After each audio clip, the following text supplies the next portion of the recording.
In this documentary, we're going to look at how engineers built the foundation of the Golden Gate Bridge almost 90 years ago.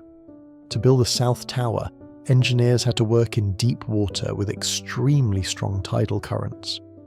The bridge crosses the Golden Gate Strait, a narrow channel about 1.6 kilometers wide that connects San Francisco Bay to the Pacific Ocean. Every day, huge volumes of water flow in and out of the bay through this narrow opening, creating powerful currents that can reach several knots. For the South Tower, the construction site was far from shore, in strong currents, rough water, and poor visibility. Step 1. Reaching the site. Before work on the foundation could begin, workers built a temporary access trestle, extending from the San Francisco shoreline out to the tower location.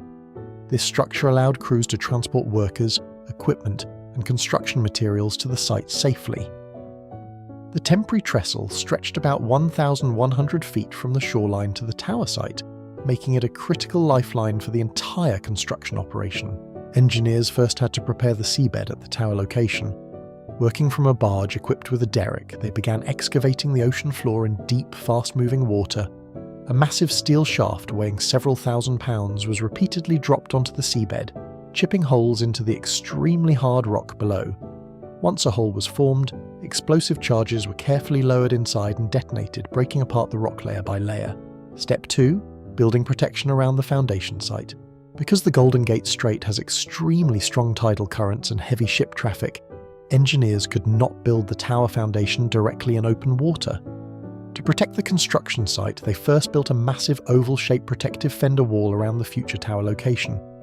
Most of the work was carried out from a temporary access trestle that extended from the San Francisco shoreline out to the tower site. Cranes mounted on this trestle were used to lower heavy construction equipment into the water.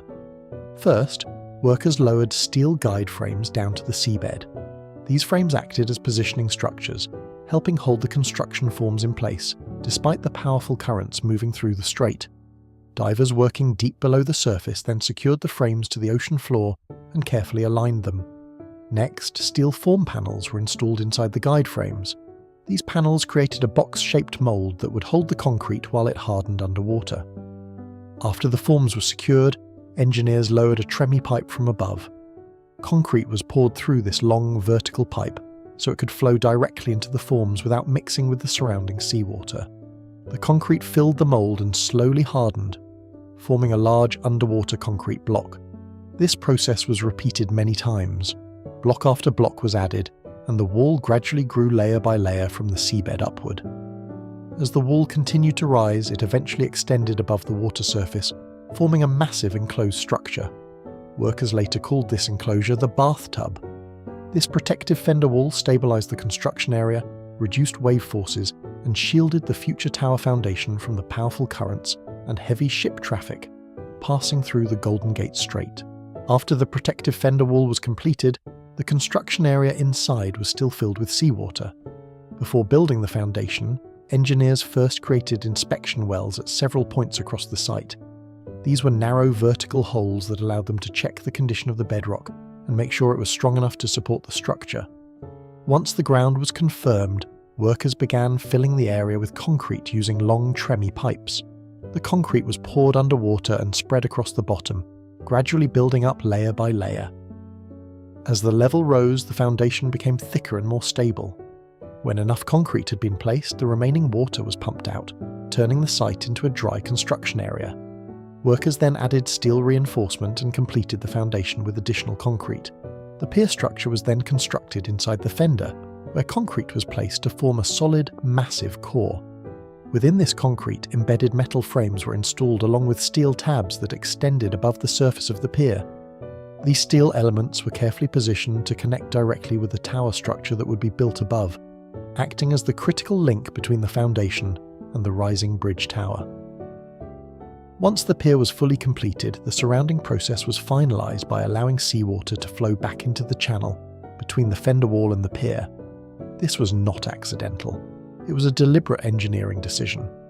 A thin paste was then applied, and 5-inch thick steel base plates were placed on top. This brought the surface to an even higher precision, within just 3/1000ths of an inch. To secure the plates, massive steel dowels, 4.5 feet long and 6 inches wide, were inserted through the plates deep into the pier.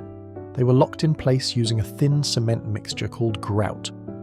With the foundation complete, tower construction could begin. The tower sections were built in a staggered pattern to make the structure stronger. To lift each section, a large steel frame was installed between the tower legs, with 2 fixed cranes on either side. This system was called the Traveller. Some sections had pre-cut holes for steel plungers attached to the Traveller. These plungers allowed the Traveller to lock itself into the tower. As the tower grew, the Traveller lifted itself upward, locked into the next set of holes, and continued the work from that level.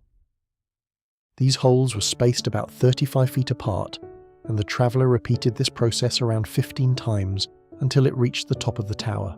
This is how engineers built the foundation of the Golden Gate Bridge in one of the most challenging environments on Earth. The rest of the bridge came later, but it all depended on this foundation.